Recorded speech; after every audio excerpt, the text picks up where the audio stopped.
Bonsoir à tous et bienvenue dans Fantasy Ballers, le podcast qui vous parle de Fantasy NFL. On est en direct ce jeudi 12 mai. J'ai pas l'habitude qu'on soit un jeudi et je suis accompagné d'Aptine. Salut Aptine. Bonsoir.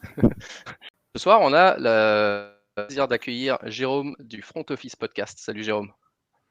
Bonsoir, merci pour l'invitation. Un vrai plaisir d'être là avec vous. Et bah ouais, le plaisir est pour nous aussi.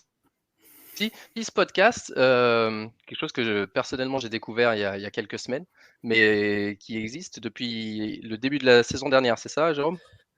Exactement. On va bientôt atteindre la quarantaine d'épisodes. Donc ouais, on essaye d'avoir un petit rythme de un par semaine, un tous les 10 jours, un peu plus quand l'actualité le permet. Et puis voilà, on se fait plaisir, on parle de NFL un peu sous tous ses aspects.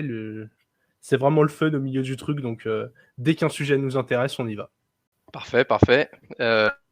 Et donc c'est toi et Alex, c'est ça? Normalement? Alors dans l'équipe, on est 5 en tout. Vous Alex êtes 5, ok. et moi qui gérons le Twitter et qui sommes dans la majorité des épisodes. Et on a aussi Denis, Cédric et Mathieu. Donc Denis et Cédric qui étaient là dans le dernier épisode. Et Mathieu qu'on n'a pas eu depuis un petit moment pour des raisons pro, mais qui fait bien partie de l'équipe.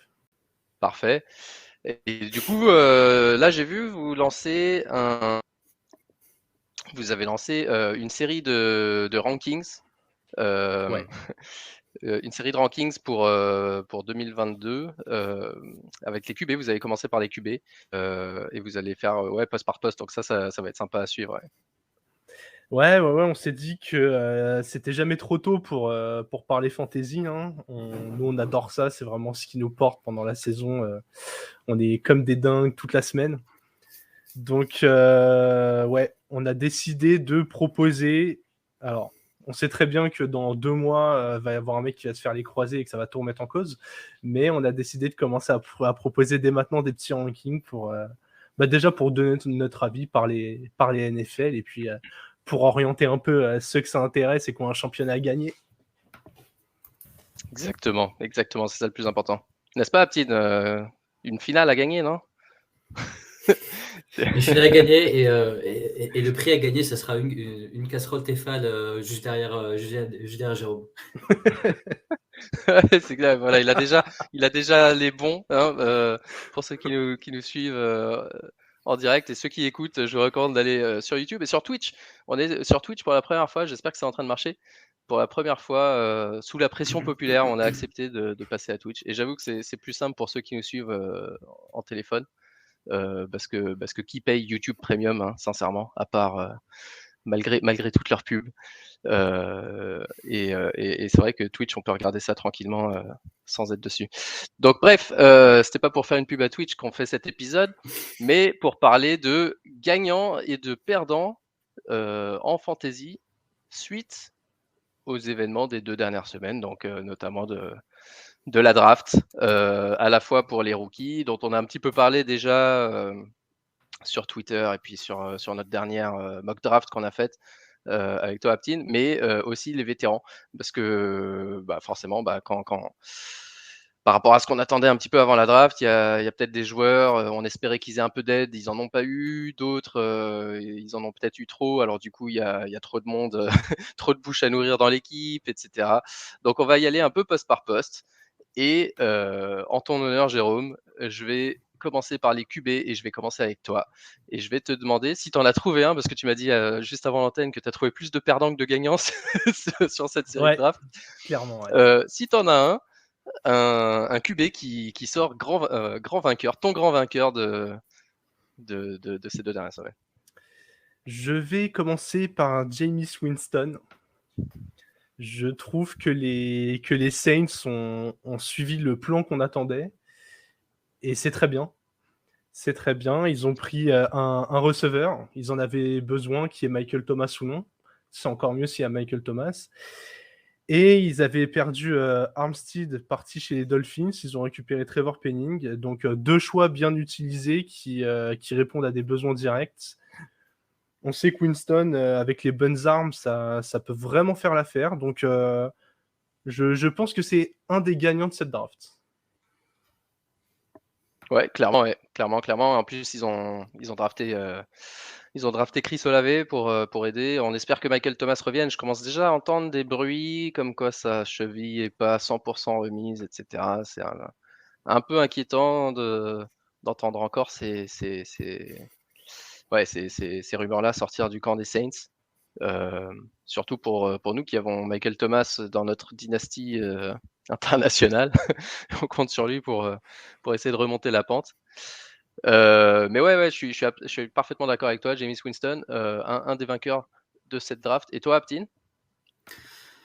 Moi, j'avais noté Jalen Hurts. Après, je crois qu'au final, en termes de draft, ils avaient pas forcément drafté des receveurs, mais c'était que pendant la draft, ils ont ajouté AJ Brown. Peut-être on va en reparler après, mais du coup, il y a un perdant dans cette histoire qui sera le développement des rookies par les équipes, ce qui est un peu dommage. Mais sinon, je pense que Jalen Hurts, déjà, mis à part le fait qu'ils ont ajouté l'un des meilleurs receveurs de la NFL aujourd'hui, c'est un peu une année de confirmation. Je pense qu'il est bien entouré, il jouait de mieux en mieux. Et je pense que l'ajout de Brand va lui permettre de passer un cap et ça sera un peu un boomer bust. C'est-à-dire que si ça ne marche pas avec l'équipe qu'ils ont aujourd'hui, je pense qu'ils vont se tourner vers un autre QB à la prochaine QB.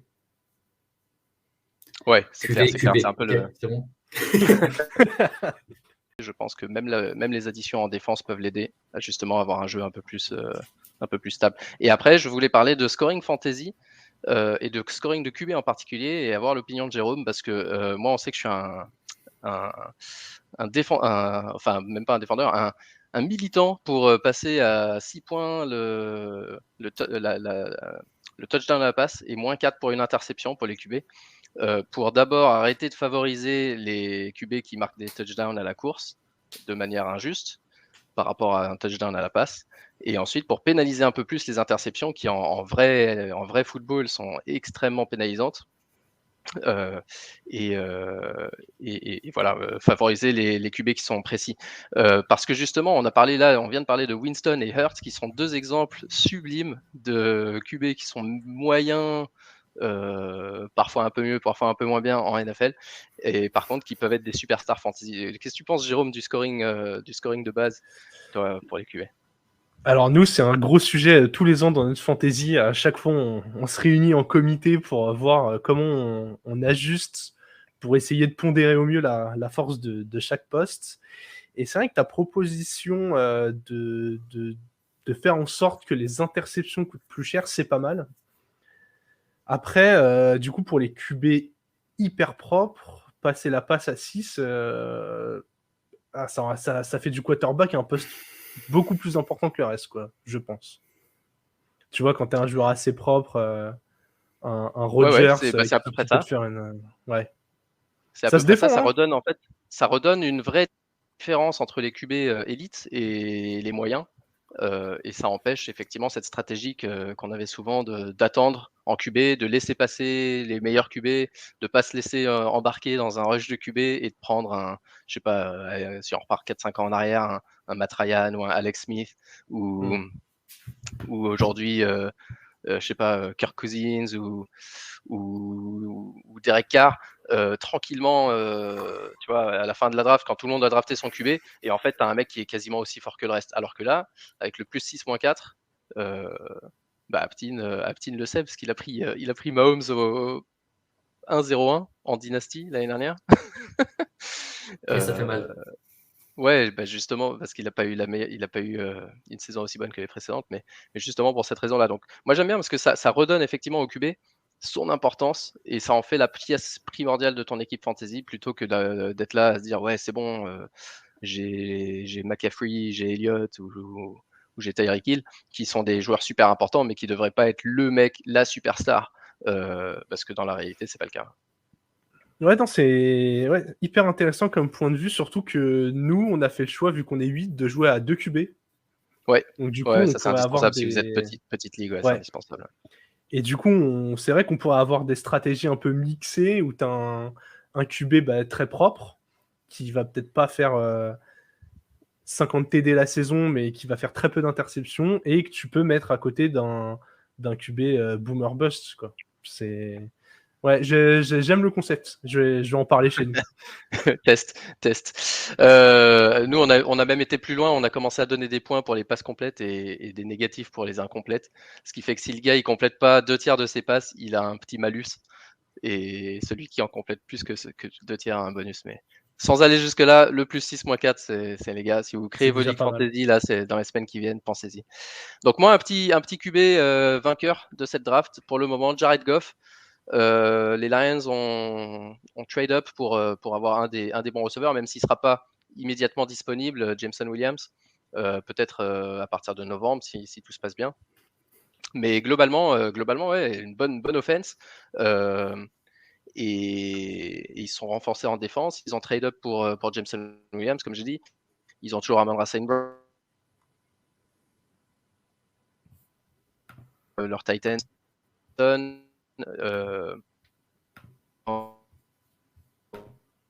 Revenir. C'est qu'ils ont ajouté en.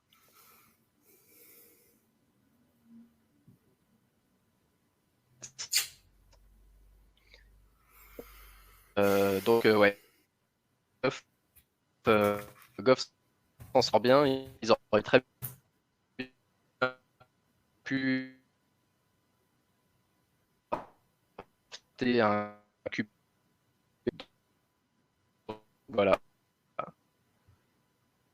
Et puis, prendre un QB, en fait, la classe de draft était assez faible, donc je pense qu'ils n'ont pas investi tout de suite. Mais je pense que le plan, ce sera quand même d'en prendre un l'année prochaine.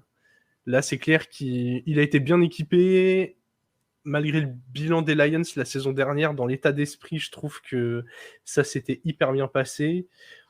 Du coup, à voir, est-ce qu'ils vont lui faire confiance? Je pense que ça va dépendre du nombre d'équipes vraiment mauvaises la saison prochaine qui pourraient tomber derrière les Lions et qui, du coup, auraient un QB plus haut à la draft. Faut voir. Moi, je pense que ça va être sa dernière année avec les Lions qui vont tourner la page, mais c'est vrai que là, pour cette saison, il a largement de quoi se faire plaisir. Donc ouais, à voir ce que ça donne. Yes. Et vas-y, je pense qu'on va enchaîner sur les losers QB et on va te laisser commencer parce qu'on en a déjà parlé en semi-off, donc je te laisse commencer.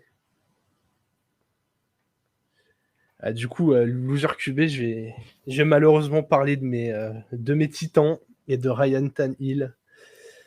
On avait un peu introduit la chose en parlant du trade de A.J. Brown. Il vient de perdre un des meilleurs receveurs de la ligue. Alors, on lui a remplacé par un rookie, Treylon Burks, qui a l'air plein de talent, mais voilà, on ne remplace pas A.J. Brown en un claquement de doigts. Et surtout, les Titans sont allés chercher Malik Willis. Je pense que c'est un bon choix des Titans, même si du coup, ça fait du mal à Tannehill. Il va avoir une vraie pression. Il ne va pas falloir que Derrick Henry se blesse. En cas de blessure de Derrick Henry, on pourrait très clairement assister à une sorte de semi-tanking des Titans pour avoir des bons choix l'année d'après. Donc voilà, je pense que Tannehill va vraiment pas falloir prendre le risque en fantasy, ou bien seulement très bas en tant que doublure, mais ça sent pas très très bon pour lui. Parce qu'aujourd'hui, c'est qui les receveurs qui sont derrière c'est qui receveur 1 aujourd'hui sur la depth chart, par exemple? Là, pour moi, jour 1, c'est Treylon Burks, quoi. C'est dur quand WR1, c'est un rookie. Là, derrière, il y a absolument personne qui a la carrure d'être un receveur 1 en dehors de lui. Après, la free agency n'est pas terminée. Il reste 2-3 noms un peu utiles, mais il n'y a pas de receveur 1, quoi. Même tu vas chercher un Jarvis Landry, c'est un bis ou un 2 en fonction de l'équipe. Mais t'as pas... Ouais, là, tu n'auras pas de clair numéro 1 au Titan. Alors, est-ce qu'ils se disent qu'ils vont tout jouer au sol? Il faut voir, mais ouais, ça sent pas la très bonne saison à venir, et du coup en fantasy, je pense que ça va être très compliqué pour Tannehill. Même si du coup, quand tu as des mauvais résultats, il va beaucoup lancer le ballon. Après, à voir, est-ce qu'il va compléter de temps en temps, ça, je suis un peu moins sûr. On parlait de QB propre tout à l'heure, je pense que Tannehill, c'est peut-être le meilleur exemple quand Derrick Henry est sur le terrain, il fait partie des QB qui te rapportent des points et tu sais qu'il va pas te donner un score négatif. Ouais. Et, mais là, en fait, moi, je me pose énormément de questions parce que je pense que nous, on pensait que ça allait arriver peut-être une année en avance où Derrick Henry ne pouvait pas du tout prendre le workload, ne peut pas survivre, on va dire, à une saison comme il avait fait avant. Donc, ça arrive en cours d'année.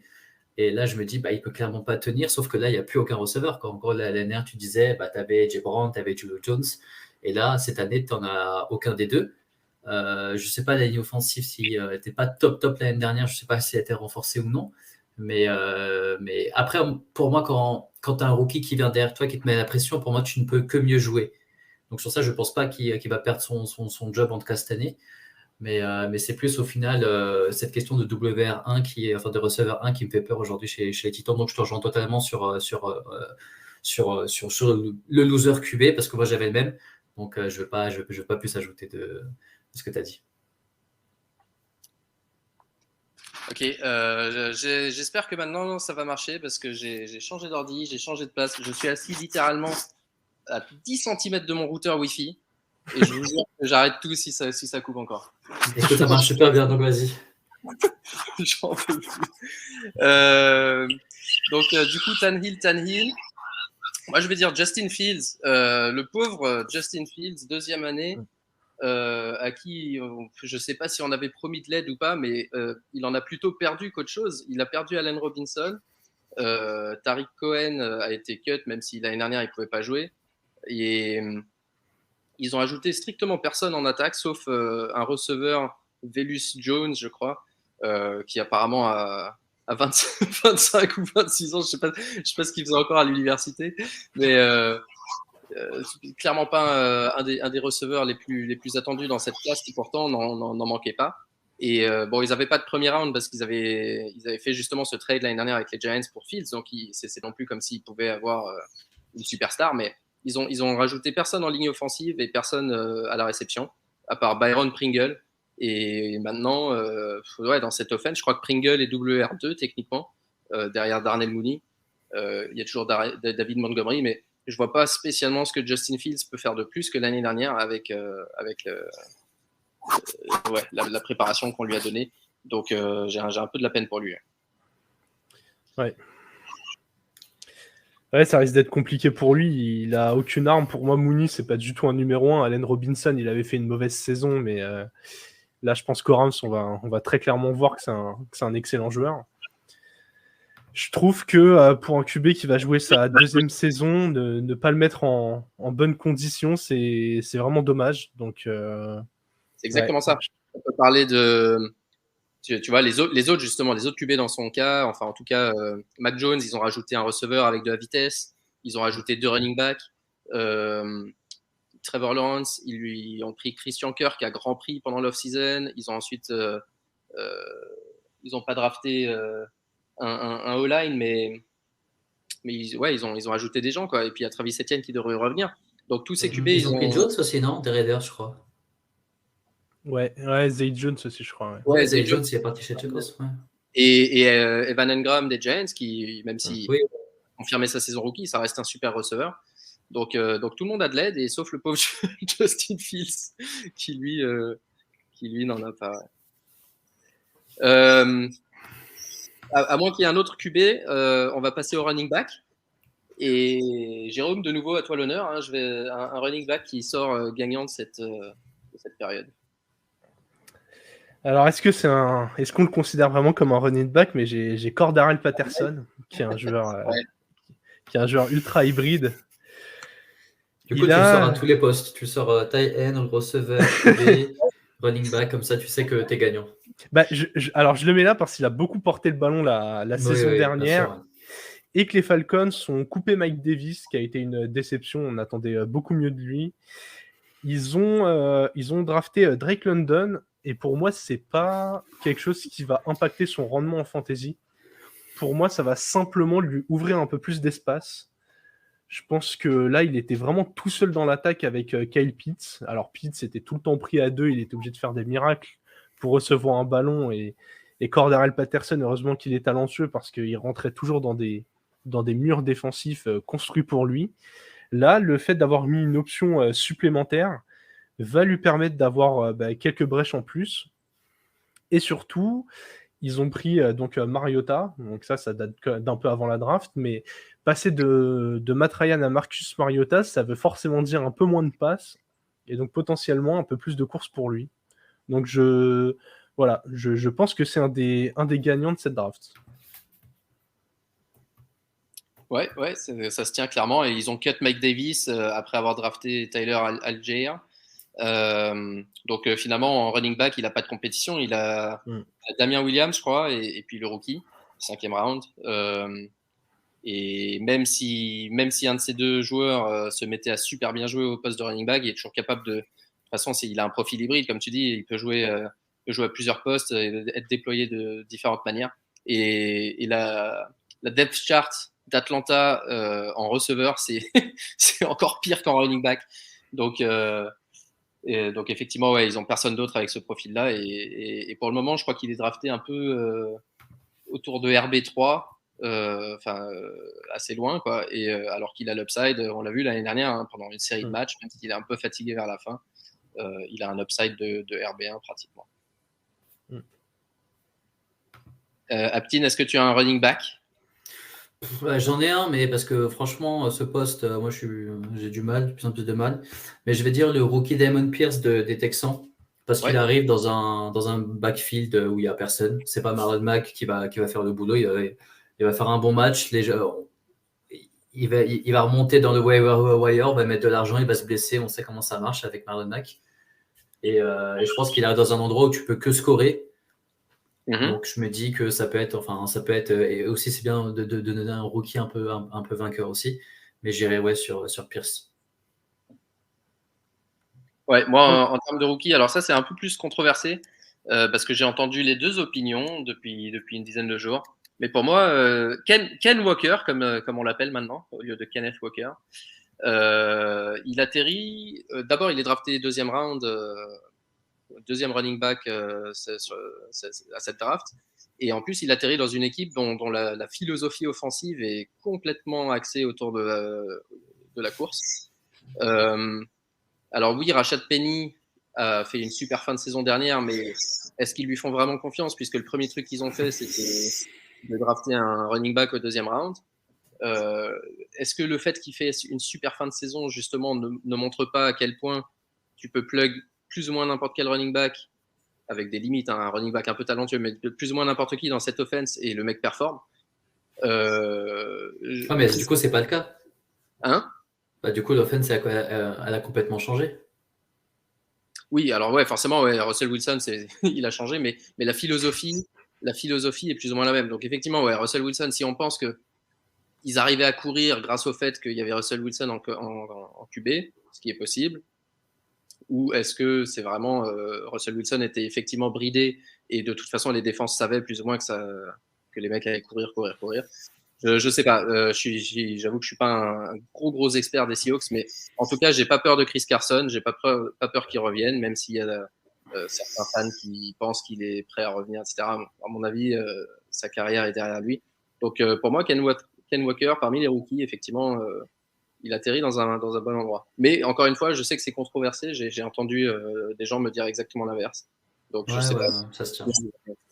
Non, mais sur le papier, c'est intéressant parce que je pense aussi que Chris Carson n'a pas d'avenir dans cette équipe. Je pense que même s'il revient sur une jambe et demie, c'est un candidat parfait à un trade. Un trade sur une équipe qui pourrait prendre peu de risques et tenter quelque chose. Et c'est vrai que, alors, si je dis pas de bêtises, Rashad Penny... Ah non Je crois que Rashad Penny a été prolongé à l'intersaison, mais pour un montant pas du tout exorbitant. Et c'est assez intéressant qu'il soit allé chercher un running back si haut. Ouais. J'ai l'impression que le message, c'est « Ok, t'as fait une bonne fin de saison, montre-nous que tu peux être numéro 1. » Si c'est pas le cas, ils ont déjà la soupape de sécurité. Et puis s'il est juste correct, on a vu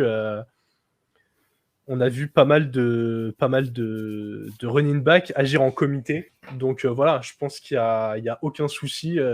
Il a moyen de faire des stats s'ils arrivent à courir, quoi. Mais c'est vrai que la perte de Wilson est compliquée. Faudrait que Drew Lock ou le titulaire, si c'est pas lui, réussisse à faire avancer un peu l'équipe, quoi. Ouais, exactement. Il y a Vénard sur Twitch qui est fan des Seahawks. qui joue avec nous d'ailleurs dans notre dynastie et qui dit que Penny et Carson ont tous les deux 1 an de contrat. Une seule année, ok. Ouais. Ouais, donc ça rend la draft encore plus cohérente. Donc ouais, je suis assez d'accord. C'est intéressant pour lui et pour les Seahawks qui préparent déjà l'avenir. Yes, et éventuellement un vétéran, mais ça reste à voir. Je sais que c'est un joueur frustrant, surtout pour toi, Aptine, parce que je crois que tu l'avais, je sais plus si c'est dans notre dynastie que tu l'as, ou en tout cas tu l'as eu par le passé. Miles Sanders à Oui. Philly, qui lui, pour le coup, ils ont pris personne au poste de running back, et l'offense en général s'est améliorée. Donc peut-être que s'il arrive enfin à rester en forme pendant toute une série de matchs, c'est quelqu'un qui pourrait. Mais c'était pas forcément, pour le coup, je trouve que c'était pas forcément une question de blessure parce qu'il était très mal utilisé. Et en fait, il y a eu 2 saisons. Ouais, il y a eu vraiment 2 saisons. Il y avait la première partie de saison où il jouait pas avec les running backs et lui était healthy et il scorait pas. Il s'est blessé. Ils ont commencé à jouer avec les running backs et tous les running backs, je crois qu'il y en avait 2 qui ramenaient 10 points en fantasy par match. Il est revenu et je crois qu'il a fait un match à plus de 10 points et là il s'est reblessé. Ouais. Donc c'était assez compliqué. C'est vrai que c'est son utilisation qui était extrêmement frustrante. Et justement, je me dis peut-être s'ils n'ont pas adressé la position, ça reste certainement le plus talentueux du groupe. Et maintenant, il faudra voir les. Là, il n'a qu'une seule année. Hein. Là, il n'a qu'une seule année pour prouver. Enfin, je pense qu'il y en a beaucoup d'ailleurs dans cette équipe de Philly. Hein. Mais ouais, je pense que là, si ça passe pas, ça passera jamais. Quoi. Make or break. Yeah. Et des perdants. Alors, des perdants, je crois qu'il y en a pas mal. Hein. Oh là là. Ouvrez le dictionnaire. Des perdants. Qui veut commencer? Moi, j'en ai un, mais je pense qu'on sera tous d'accord. Mais je vais te laisser commencer. Depuis tout à l'heure, on dit c'est l'invité qui commence. Allez, Zach Moss. Je pense que dans le backfield des Bills, c'est celui qui va le plus pâtir de l'arrivée de la draft de James Cook. Je pense que Singletary, il a un peu ce rôle de pass catcher qui fait qu'il sera encore un peu utilisé. Par contre, Zach Moss, ah là là, je l'ai trouvé inefficient dans l'attaque l'année dernière. Il avançait pas du tout, alors que Singletary a fait une bonne fin de saison. Donc voilà, je pense que c'est un des perdants de l'arrivée de James Cook. Le principal perdant du backfield des Bills. Pourquoi ça serait lui et pas Singletary? Parce que James Cook a plus un profil plus proche de Singletary. Parce que moi, je disais pas mal de choses sur Cook où il disait qu'il allait peut-être avoir un poste à la Beasley dans ce slot. Je pense ça parce qu'en fait, Josh Allen aime beaucoup porter le ballon et lui donner des running backs qui peuvent attraper des passes. C'est génial pour l'attaque, c'est hyper créatif. Finalement, avoir un running back qui va tout droit et qui ne le fait pas bien, c'est pas ultra pertinent, je trouve, dans l'attaque des Bills. Donc, à la limite, je préférerais même voir des formations avec James Cook aligné en faux receveur et Singletary, et puis qu'il y ait un peu des jeux de pistes construits comme ça, plutôt que de voir Zach Moss ou quand il est sur le terrain, à part une play action avec une feinte de remise, on peut rien y faire. Quoi. Ok, non, ça se tient, je suis d'accord. Ouais, Singletary, en plus, qui avait fini dans les weeks de playoff l'année dernière, meilleur running back sur les weeks 15 à 17, je crois, de mémoire. Ouais, il avait scoré pas mal en fin de saison, donc est-ce que c'était un déclic qui arrive enfin ou juste un coup de chaud à voir la saison prochaine? Mais je pense qu'il aura l'occasion, en tout cas, d'essayer de prouver que c'était pas qu'un coup de chaud. Alors que Zach Moss, là, c'était vraiment... Moi, personnellement, j'ai trouvé ça vraiment décevant, surtout parce que j'en attendais beaucoup. Ouais. Aptine? Je te donne le nom et c'est toi qui fais le commentaire. On fait ça ou pas? Si tu veux. Vas-y, Michael Carter. Voilà. Ouais, Michael Carter, c'est certainement le plus grand perdant parce qu'ils lui ont mis Breece Hall dans les pattes. Deuxième round, premier running back drafté, capable de jouer 3 down back. Donc, je pense que Michael Carter, voilà, c'est le problème de ces joueurs qui sont. C'est pour ça qu'on parle toujours en dynastie du capital de draft. qu'il faut surveiller, même si le mec est talentueux et tout. C'est finalement un truc qui est super important, c'est le capital de draft.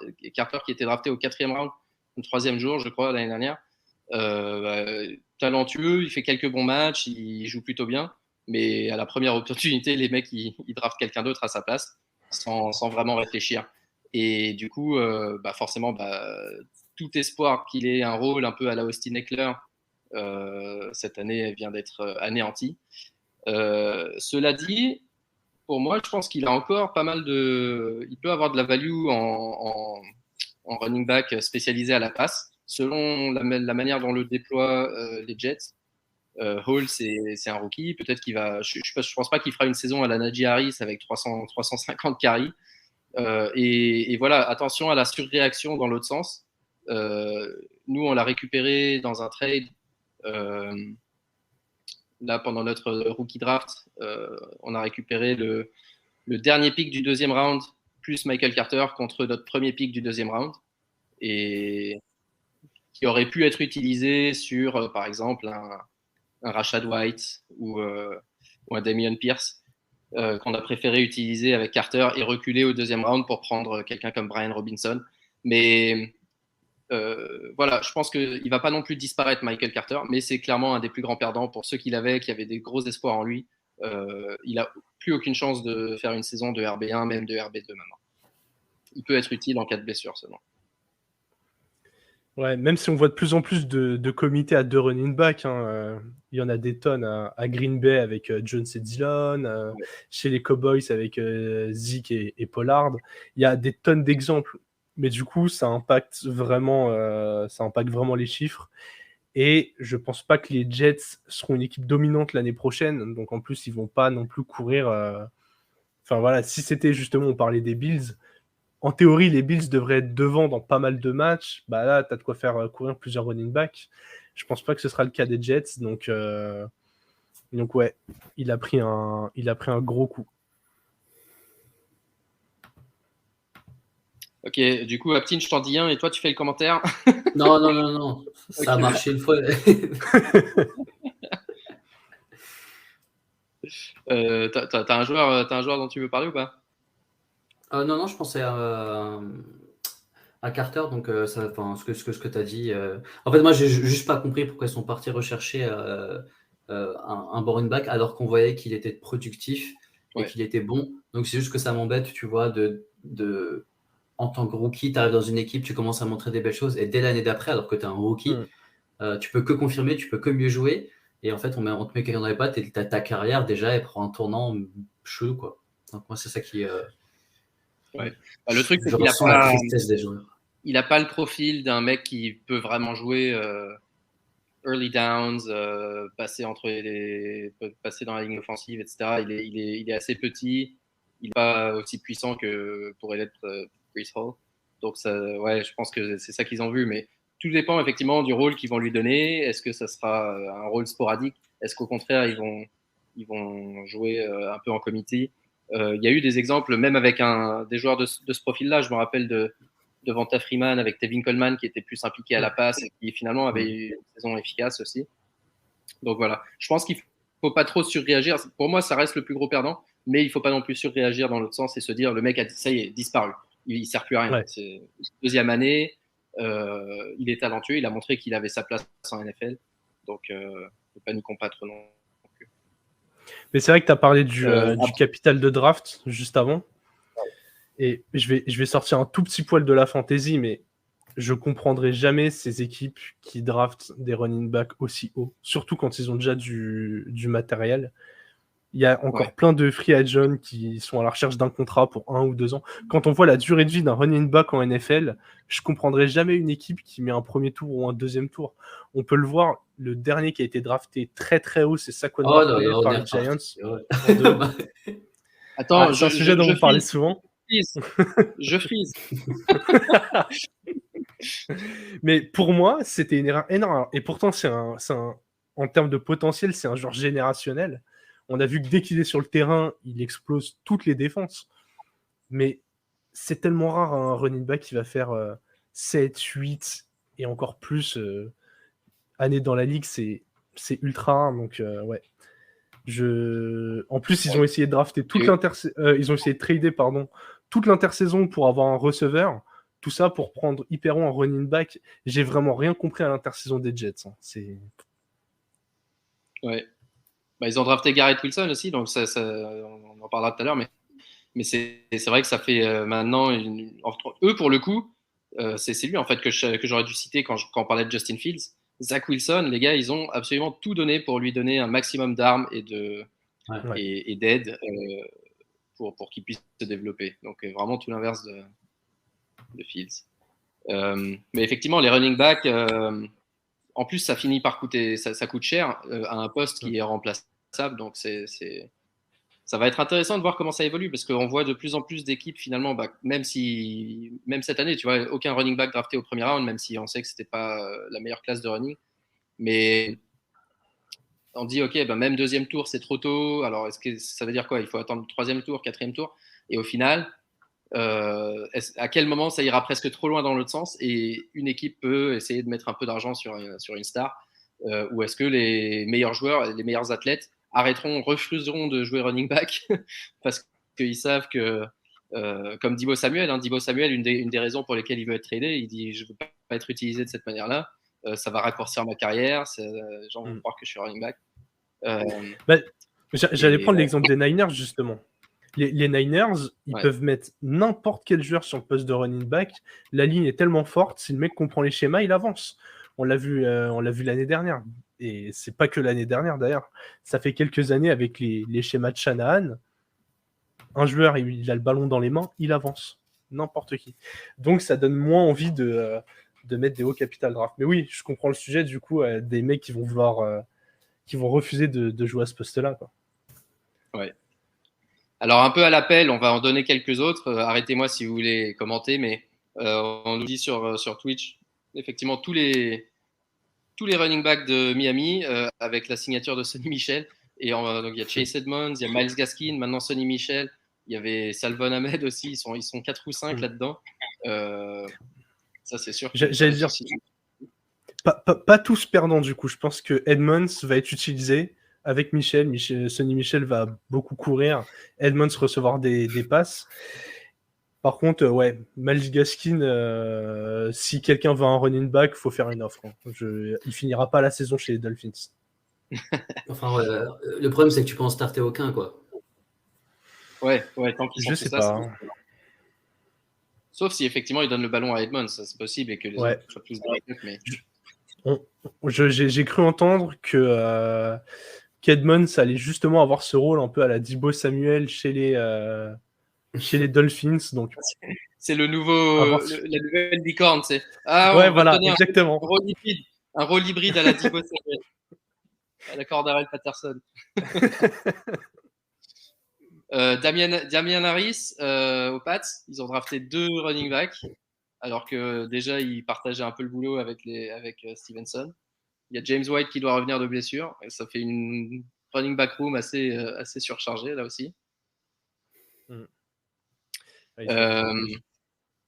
Et aussi Antonio Gibson et Josh Jacobs, qui ont tous les deux vu un rookie drafté au quatrième round, je crois, au 4e ou 5e round, mais tous les deux un rookie qui vient dans leur équipe et qui a le potentiel effectivement de les remplacer l'année prochaine et de se donner une chance de pas avoir besoin de les re-signer. Ouais, je sais pas si c'est des joueurs amenés à les remplacer dès l'année prochaine, mais en tout cas, c'est clair que ça va.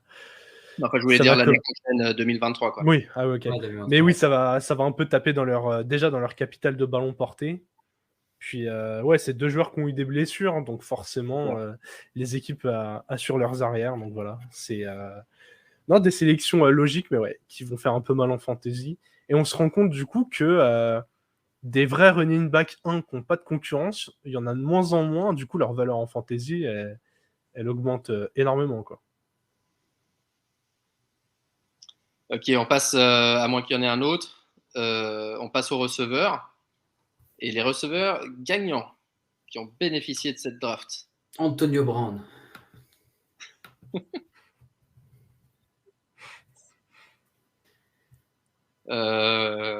Jérôme, vas-y. Ouais.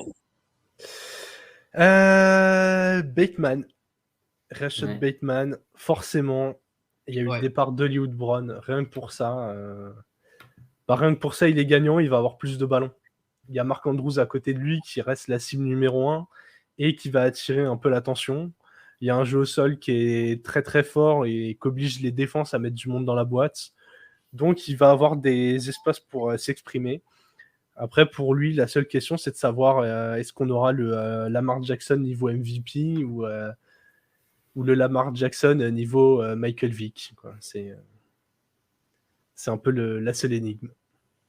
Ouais, c'est ça. Et puis au-delà du niveau, quelle philosophie de jeu? Parce que finalement, l'année dernière, ils ont essayé d'ouvrir un peu le cahier de jeu, de faire plus de passes. Ils ont aussi pas trop eu le choix parce qu'ils ont perdu leurs 2 running backs très tôt dans la saison, avant même le début de la saison. Euh, et finalement, ça leur a pas spécialement réussi au niveau offensif. Mm. Et j'ai vu qu'une des raisons pour lesquelles Marquise Brown avait demandé de partir, c'était justement qu'ils ils allaient revenir un petit peu à ce schéma de jeu où c'est l'équipe qui fait le moins de passes de la ligue, qui leur avait réussi par le passé et qui avait réussi d'ailleurs à Lamar Jackson aussi. Donc, est-ce que du coup, il y aura assez de volume pour ça? Mais en tout cas, même s'il n'y a pas de volume, il est clairement gagnant par le départ de Marquise Brown qui n'a pas été remplacé. Ça, c'est évident. Dans quelle proportion il sera gagnant, ça, on ne sait pas encore. Ouais, c'est ça. Le volume va être plus petit, mais voilà, s'il a 40% d'un petit volume au lieu d'avoir 10% d'un volume à peine plus gros, juste en termes de points par réception, pour les ligues qui jouent comme ça, les points par réception vont le mettre bien, quoi. Est-ce que Marquise Brown est un vainqueur du coup, pour vous ou pas? Ouais, Je dur, celui-là. suis. En fait, il est devenu un poil vainqueur grâce à la suspension d'Hopkins. Ouais, ce qui est indirect du coup. Voilà, qui va lui Voilà. permettre d'avoir les 6 premiers matchs de la saison en tant que receveur 1. Mais je suis même pas sûr qu'il gagne tant que ça. Ils se sont renforcés un peu au sol et Connor avançait bien. Ils ont prolongé Zach Ertz qui a fait une super fin de saison. Ils ont drafté Trey McBride sur le poste de tight end. Donc pareil, une cible de plus qui visiblement est vraiment un bon receveur, un mauvais bloqueur, mais un très bon receveur. Donc, ouais, gagnant pendant la suspension, et puis après, il va être derrière Hopkins, donc ça va lui ouvrir quelques espaces, mais est-ce qu'il va avoir le volume?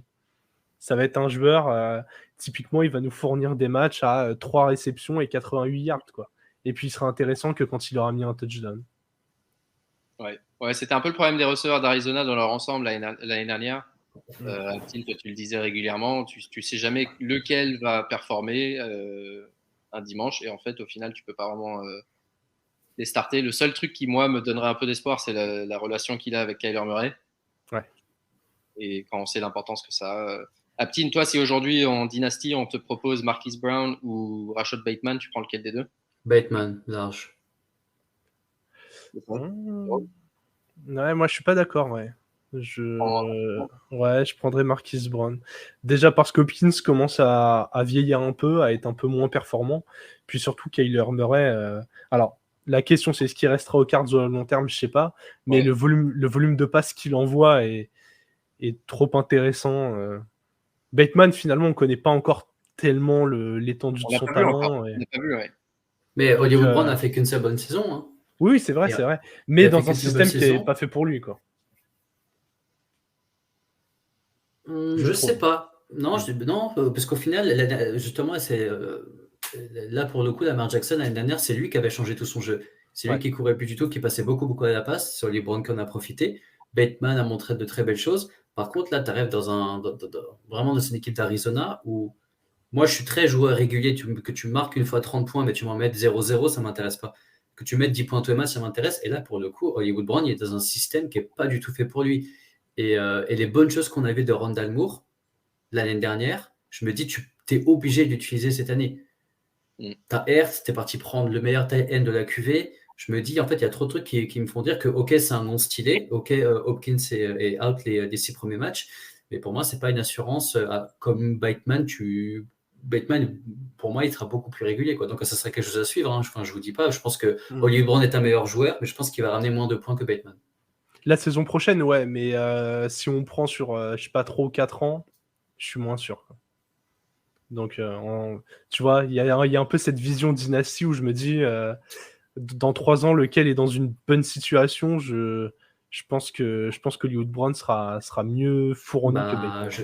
Je sais pas. Franchement, je sais pas. Mais Parce que ouais, tu il n'y a vois, pas de garantie. Parce que tu vois, on parlait du tight end très jeune, on parlait de Rondale Moore très jeune. À Baltimore, c'est le seul receveur. C'est le seul receveur. Et Andrews, il va donner 2 bonnes saisons au max. Ouais. Il y a Faut débat. voir. Enfin, j'entends Ouais, tout le non, mais monde, c'est intéressant. Ouais, c'est vrai, Marc, Ouais, t'écoutes, tu peut-être diras, toi, t'es bien, toi.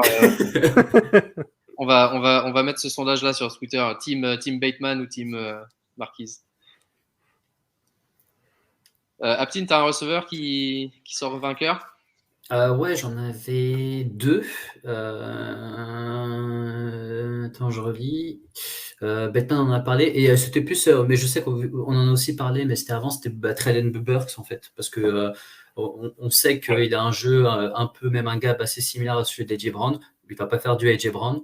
Il arrive dans une équipe qui n'a pas de receveur. Et en fait, pour moi, il a tout pour réussir, mais en fait, vraiment, ça peut très rapidement partir en couille, cette histoire, tu vois. Derrick Henry se blesse, ils vont mettre personne ils vont mettre que des tu sais, des DB, pas de linebacker qui vont faire que de défendre les receveurs. C'est le seul pour aujourd'hui qui peut attraper la balle, mais Il y a juste Robert Woods aussi qui a été. ouais, mais il est pas jeune et là il sort franchement d'une grave blessure. Moi, je compterais pas sur lui, tu vois. Et en fait, pour moi, en fait, il y a trop de trucs, tu vois. Enfin, Malik Willis qui est derrière Tannehill, Derrick Henry qui joue un peu blessé. Ton receveur numéro 1, c'est un rookie. Il a encore rien prouvé. Tout le monde sait qu'il est bon, mais il a rien prouvé. Les 3-4 premiers matchs, il va se faire bousculer bien comme il faut. Et je pense que ça peut facilement foirer, même s'il a toutes les armes pour réussir. Ouais. Donc, c'est un mais gagnant bizarre, quoi. un gagnant risqué. C'est sûr qu'il aurait pu atterrir dans une plus mauvaise situation. Ouais. Mais c'est ça, en fait, c'est un gagnant par défaut, mais il va avoir tout le volume de passe, quoi. Enfin, il n'y a vraiment personne d'autre. Il est tout seul, il va être défendu, ça va être chiant, il va avoir du monde sur lui, mais juste par le volume de passe, s'il en capte rien qu'une sur 2, il va faire des points, quoi. Le 5 réceptions à 75 yards, ça suffira à faire les points. Ouais, ça c'est... Ouais. Mais ça va pas être beau pour lui. J'en ai un autre qui, pour faire honneur à Byron, qui était avec nous il y a 5 ans, qui disait ça sert à rien d'être le mec le plus beau dans le bar, ce qu'il faut c'est être le seul mec dans le bar. Et donc dans cette lignée-là, Darnell Mooney, dont on a parlé tout à l'heure, littéralement le seul mec dans le bar, il va avoir l'opportunité de prouver qu'il est capable d'être un WR1 et d'attirer les meilleurs défenseurs adverses. C'est pas Byron Pringle ou Ekinemeus Saint Brown, je sais pas comment on dit son prénom, qui va lui faire de l'ombre. Donc malheureusement, c'est peut-être pas l'offense qui tournera le mieux. Et c'est un peu comme Treylon Burks. Ça pourrait vite partir en sucette, mais pour le coup, il a une opportunité qu'il avait déjà en fin de saison dernière quand Allen Robinson était blessé, mais de continuer à prouver qu'il est capable de tenir ce niveau. Ouais, pour le coup, lui, il a déjà montré. Hein. On est d'accord pour dire que lui, il a déjà montré. Donc là, il va arriver et il est vraiment seul. Donc, est-ce qu'il lui fallait un gros receveur 1 comme on a eu avec Antonio Brown et Juju qui arrive en deuxième et dire je suis un grand joueur, mais quand il est receveur numéro 1, il fait rien.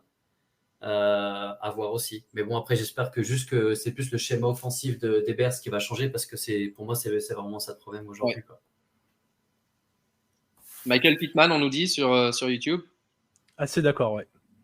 Genre, quelque chose dont je suis assez fier, c'est que j'avais... oui, on voit ton sourire.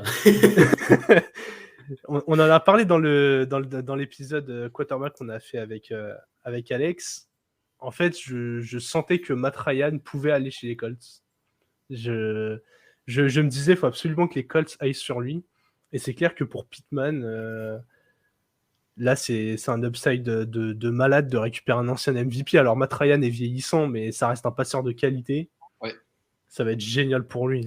Franchement, il sort d'une énorme saison et ça peut être encore mieux, quoi. Non, c'est clair. Et puis, ils ont drafté un receveur, mais c'est pas quelqu'un qui prendra de la place tout de suite. Et au contraire, c'est quelqu'un qui peut peut-être l'aider à prendre un rôle accessoire et à garder les défenses honnêtes. Alec Pierce. Donc, ouais. Costaud, hein, les Colts l'année prochaine. Défense, ils font toujours partie des équipes solides. Ils ont un bon quarterback, une bonne ligne offensive, le meilleur running back aujourd'hui, peut-être. Et pourquoi pas. Ouais. Non, c'est clair. Ils jouent dans une division où il y a Jacksonville, Tennessee qui, comme on l'a dit, risque. Il y a un risque que ça affaiblisse. Donc, ouais, ça va être intéressant, Indianapolis. Ouais, ils vont aller en playoff parce que je pense qu'ils vont gagner la division, donc ça va leur verrouiller le siège. Et on parlait de Pittman, je trouve que McLaurin est dans le même panier. Les Commanders, ils ont drafté Jahan Dotson. Ça m'est arrivé de lire que ça pouvait un peu entacher son volume. Moi, je suis pas d'accord. Je pense qu'il avait énormément de pression sur les épaules. Il était tout seul, ultra marqué. Ouais. Je pense que lui, ça fait partie des joueurs où il va se retrouver plus souvent en 1 contre 1 et du coup faire beaucoup plus mal que ce qu'il faisait déjà. Donc, je pense que McLaurin a moyen d'être dans les top 10, top 12 receveurs la saison prochaine. Et puis lui, pour le coup, c'est peut-être un des seuls joueurs de toute la ligue qui peut dire que l'arrivée de Carson Wentz est une upgrade sur ce qu'il a eu jusqu'à maintenant. Et ça, c'est triste. Il n'a vraiment pas été aidé, lui, pour le coup, jusqu'à maintenant. Je crois qu'il a eu 7 ou 8 QB titulaires dans sa carrière. Et espérons que Carson Wentz, même si c'est loin d'être le meilleur, lui apporte un petit peu plus d'espace, et enfin de précision dans les passes, et puis avec Dodson, ouais. Ok, je crois qu'on a fait à peu près le tour. J'avais noté aussi Gabriel Davis, parce que les Bills n'ont pas recruté un receveur très tôt. Ils ont pris Khalil Shakir, mais Jamison Crowder, c'est des joueurs tous les deux avec un profil un petit peu plus en slot. Donc il a lui aussi l'opportunité de jouer WR2, clair, titulaire, à côté de Stephen Diggs. Et lui, pour le coup, c'est dans une offense qui tourne très fort. Donc il va avoir une saison complète à ce poste pour prouver sa valeur. Ouais, la saison dernière, Josh Allen, il a réussi à fournir correctement 3 receveurs. Hein. Il y avait Diggs, mais Beasley et Sanders ont sorti quelques bons matchs. Alors, on savait jamais lequel des deux allait faire les chiffres, mais ils ont fait des bons matchs. Et Gabriel Davis a fait son fameux match à 4 touchdowns en playoff. Donc, c'est vrai qu'en avoir 3, c'est largement jouable. Puis, il y avait eu l'intermède McKenzie aussi. Oui. Alors, MVS, ça c'est intéressant parce que les receveurs de Kansas City, on n'en a pas encore parlé. Est-ce qu'il y en a un qui sort vainqueur je ne sais pas s'il y en a un qui sort vainqueur. Sky Moore, je sais que c'est un joueur très populaire dans les cercles dynasty post-draft. Forcément, il a atterri à Kansas City, il a un nom assez marrant. Et tout le monde se dit il faut remplacer la production de Tyreek Hill. Est-ce que ça ne va pas être un peu une combinaison de Smith-Schuster, Valdez-Scantling et Sky Moore qui remplace à eux trois ce que Tyreek Hill faisait à lui tout seul. Et du coup, ils sont tous les trois plus ou moins inutilisables. Perso, pour le moment, c'est mon opinion. Je pense que le seul receveur en qui on peut avoir confiance, c'est Kelsey. Et que ce soit Hardman, Smith-Schuster, MVS ou Sky Moore. Là, aujourd'hui, j'éviterai les 4 parce que je ne saurais vraiment pas quel va être le schéma de jeu de Kansas City cette saison. Ouais, le vainqueur là-dedans, c'est presque Kelsey. Ouais, à la limite, qui finalement s'en sort bien d'avoir beaucoup d'armes autour de lui. Alors, c'est pas la menace profonde qui était Tyreek Hill, mais on a vu la saison dernière que c'était de mieux en mieux défendu par les équipes. Ça avait posé des problèmes aux Chiefs. Je trouve ça limite intéressant. Alors, je vais pas dire qu'ils ont gagné leur intersaison à lâcher Hill et à le remplacer par trois morceaux de bâton qui essayent ensemble de ressembler à Tyreek Hill, mais quand ils vont aligner 4 receveurs, enfin 3 receveurs plus Kelsey, c'est vrai que la variété des cibles va ouvrir de la place à Kelsey, va donner des options à Mahomes. Ça peut être intéressant à voir. Je pense que si c'est bien orchestré, l'attaque sera plus dangereuse que la saison dernière.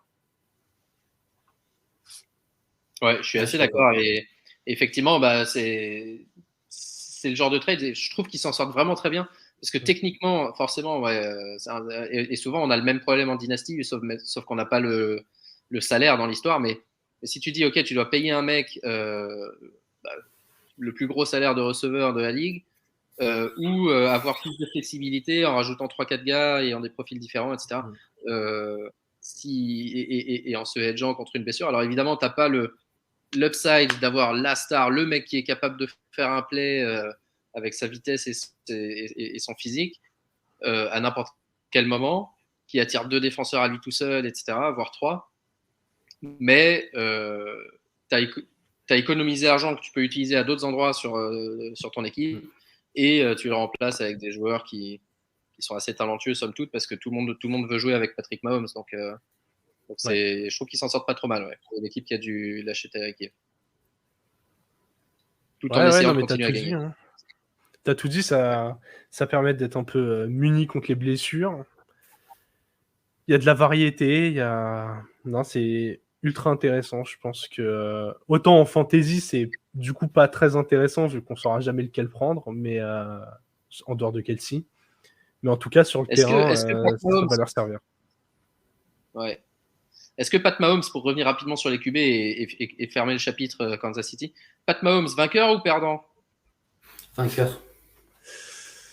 Je suis d'accord. Ouais, vainqueur aussi. Ouais.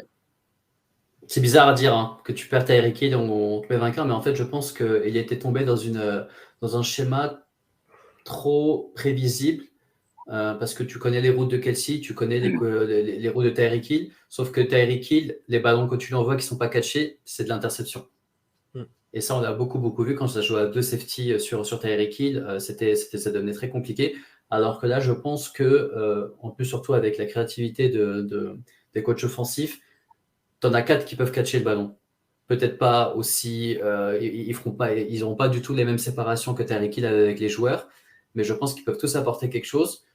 Et je pense qu'ils peuvent tous compenser la perte de Tyreek Hill parce qu'ils vont tous apporter quelque chose de différent et je pense qu'ils vont réussir à justement exploiter les forces des gars qui sont présents. Donc sur ça, je pense que tu auras moins de big play, mais que ça sera même plus construit et donc moins d'interceptions.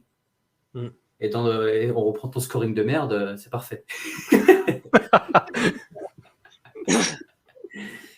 Ok, on va passer au perdant, receveur, pour finir. Et Jérôme, je te donne le premier choix. Quintez Cephus des Lions. Ils ont pris Jameson Williams, on en a déjà parlé tout à l'heure. Donc, alors lui, pour le coup, c'est pas le seul mec dans le bar. Ah ouais. Il avait quelques ballons l'année dernière, il pouvait espérer, il avait montré des choses de receveur 2-3, d'être un peu dans une rotation, mais là avec Swift qui prend des ballons à la passe, avec Hawkinson, avec Amon-Ra St. Brown, et là la draft de Jameson Williams, il va complètement disparaître, il va lui laisser que des miettes, et c'est un peu triste pour lui, parce que voilà, il a montré des choses intéressantes dans cette équipe des Lions l'année dernière. Mais là, même dans une équipe qui perd, il va pas avoir de rôle régulier. Est-ce que tu étends ce sentiment, pas forcément de pas avoir un rôle régulier, mais de ce sentiment de perdant à St. Brown? Un petit peu quand même. Même si du coup, il a montré qu'il avait un très très bon niveau pour exister dans cette ligue, parce que voilà, il était dans une équipe pas géniale, il a fait ses stats, il a fait des bons matchs, il échappe très peu de ballons. J'avais vu une stat en fin de saison dernière qui m'avait surpris, mais il lâche quasiment jamais la balle, donc il a vraiment tous les atouts d'un top receveur de la ligue. Après forcément ça va se ressentir en matière de volume, donc oui, il est quand même perdant. Aptine?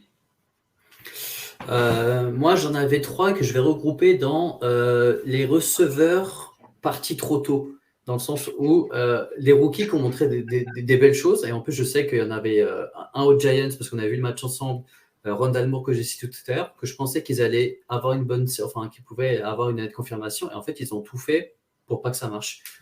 Donc, Rondale Moore, comment il s'appelle? Kadarius Toney, un truc comme ça? Kadarius. Ouais. Et je vais aussi mettre, là c'est plus grave, Devonta Smith. pour les raisons qu'on a citées tout à l'heure. Ouais, alors Devonta Ouais. Smith, clair perdant du jour de draft, mais est-ce que c'est. Alors c'est inquiétant, je pense, pour son upside, peut-être la cible numéro 1. Mais est-ce que son style de jeu lui permet pas justement de trouver une bonne niche dans cette offense et de laisser les meilleurs défenseurs AJ Brown et lui du coup d'essayer avec sa capacité de se démarquer sur ses routes et tout ça, d'être démarqué assez régulièrement. Pas de ce qu'on a Moi, vu de Philly l'année dernière. À part s'il change vraiment, et là, je ne veux pas dire qu'il fasse un virage à 360, mais j'ai pas l'impression qu'aujourd'hui ils peuvent partir sur un jeu où Devonta Smith devient tout d'un coup relevant et qu'ils utilisent bien toutes les personnes de leur offense. Qui disent, oh bah finalement, Miles Sanders, c'est un bon running back, on va bien l'utiliser. Finalement, notre QB, c'est un mec solide, il est intelligent, il va faire des bonnes passes à tout le monde. Je pense pas qu'ils peuvent, comme ça, devenir une équipe intelligente et bien utiliser Devonta Smith. Je pense que là, on avait besoin d'un Devonta Smith qui se fasse un peu noyer de ballon, comme l'année dernière, enfin, ce qu'on voulait l'année dernière qui ne s'est pas passé. Donc là, on passait sur ça cette année, tu dis, ok, bah, cette année, c'est bon. Tout le monde a passé un palier et on lui met AJ Brown dans les pattes. Donc pour moi, il n'y aura pas de potentiellement, je me dis que c'est vraiment le grand perdant de cette année.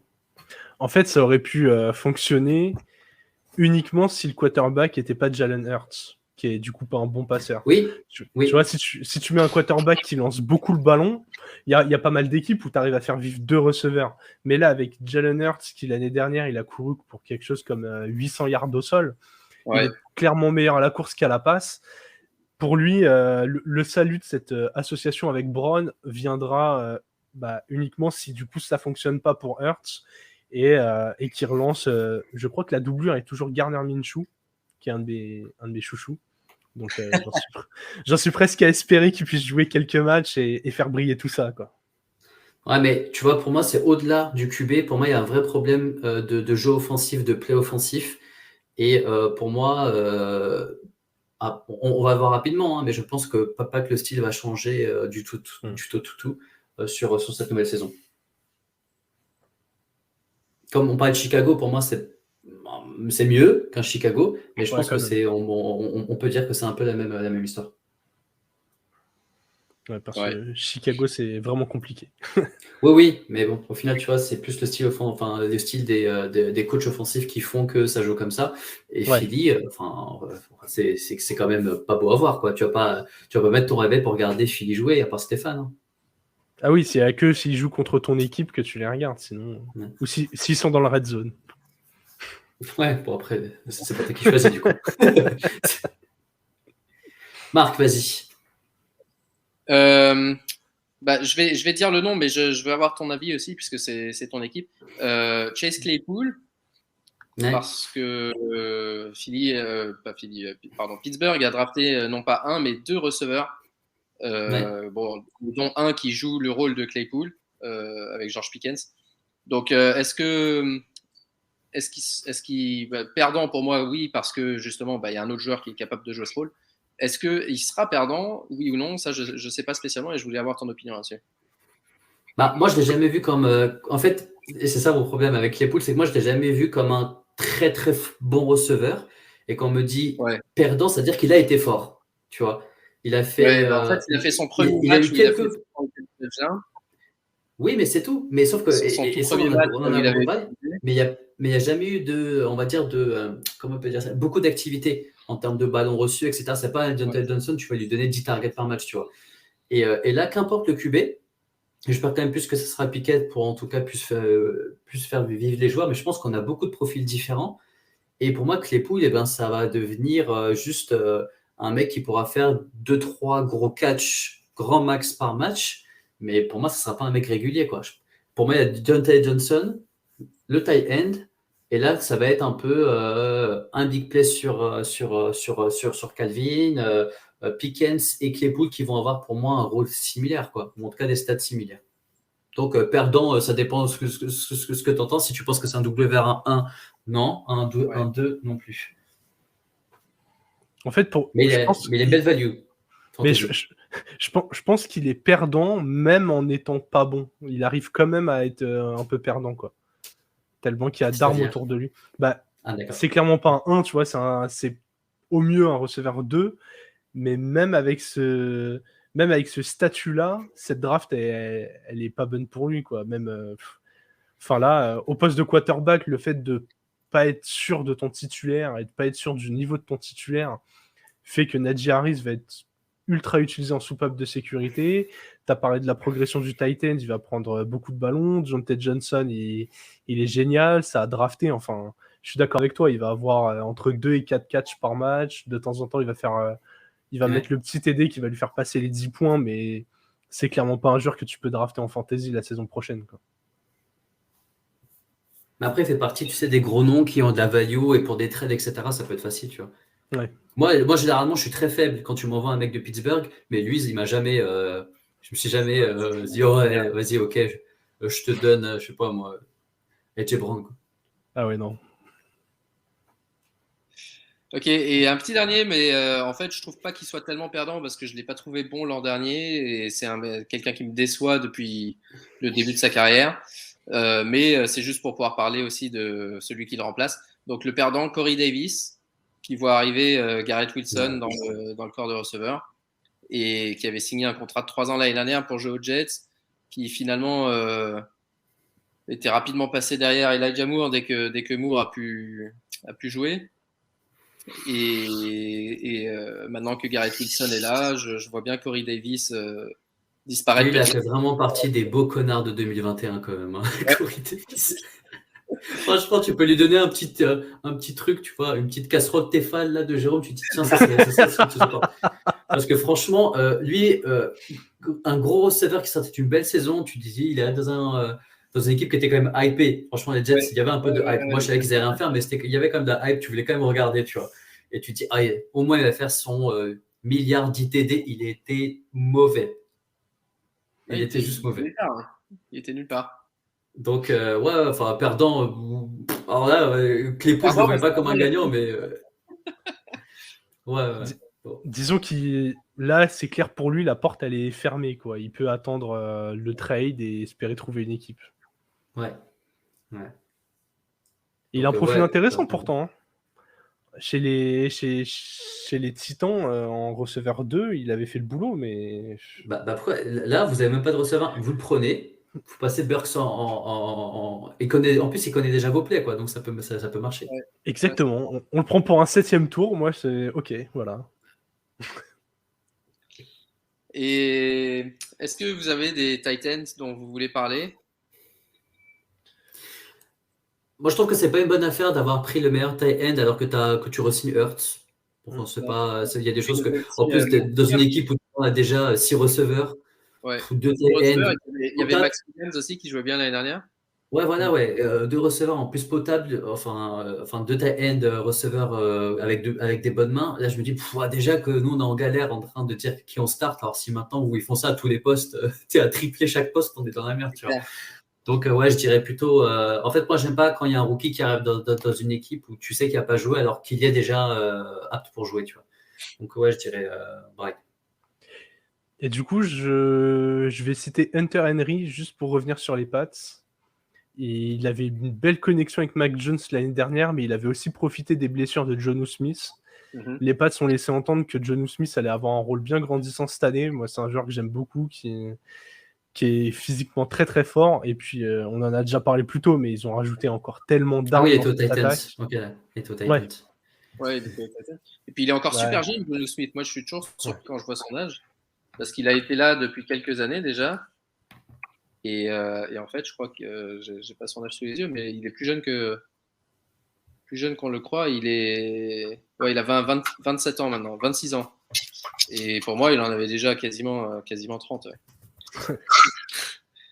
Donc il est encore relativement jeune pour un Titan. Il a encore quelques belles années devant lui s'il se redresse pas. Et effectivement, je suis d'accord. Et les Pats, ils aiment bien faire des trucs bizarres quand même. Ils prennent Hunter Henry et Jonnu Smith l'année dernière, tous les deux. Là, cette année, ils draftent 2 running backs alors qu'ils en ont déjà 2, plus un 3e qui revient de blessure. Ils ont des receveurs, tu sais pas trop ils avaient un receveur qui était trop fort mais qui marquait jamais de touchdown. Maintenant, ils ont rajouté un autre qu'ils ont pris super tôt par rapport à ce que disaient tous les experts au 3e round. 2e round même, je sais plus, fin du 2e.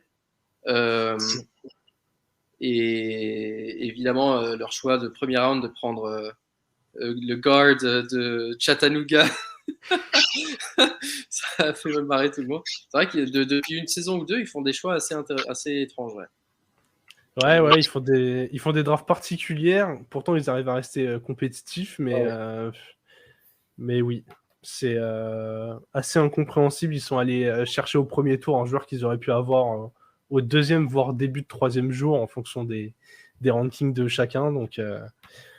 Donc ouais, voilà, parler de Hunter Henry, parce que je pense que là-dedans, malgré sa bonne connexion avec Mac Jones l'année dernière, il va clairement pâtir de tout ça.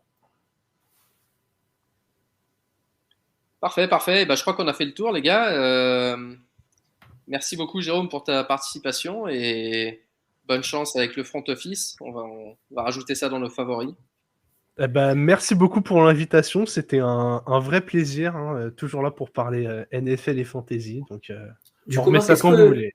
Est-ce qu'on ne devrait pas faire une fantasy avec peut-être une ou deux personnes de chaque un peu podcast, Trickplay, front office, pour essayer de montrer à tout le monde qu'on est largement meilleur. Enfin, Attends.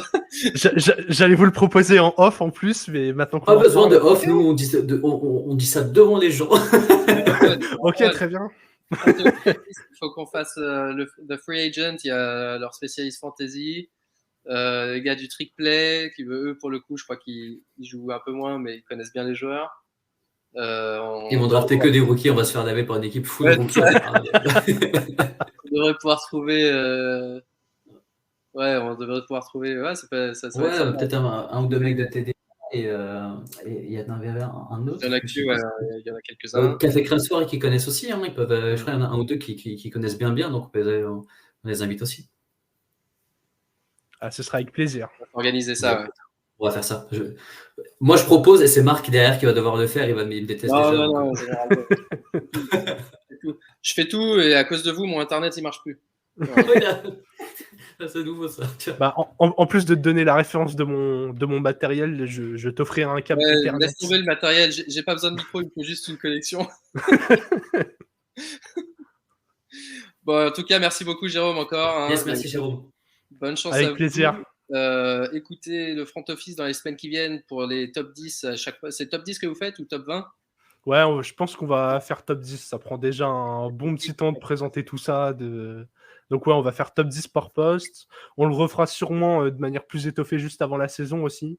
Là, c'est vraiment en mode hot takes juste après la draft. Donc, Parfait. Quant à nous, on vous prépare notre classement des meilleurs rookies pour la dynastie qui devrait venir dans les prochains jours avec aussi leur description et notre conseil à la fois pour la dynastie et pour les redrafts dès cette année. Donc, regardez bien, suivez-nous sur Twitter et Instagram pour ne rien manquer de tout ça.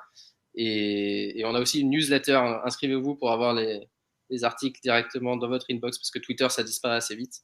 Donc, pour rien manquer, la newsletter.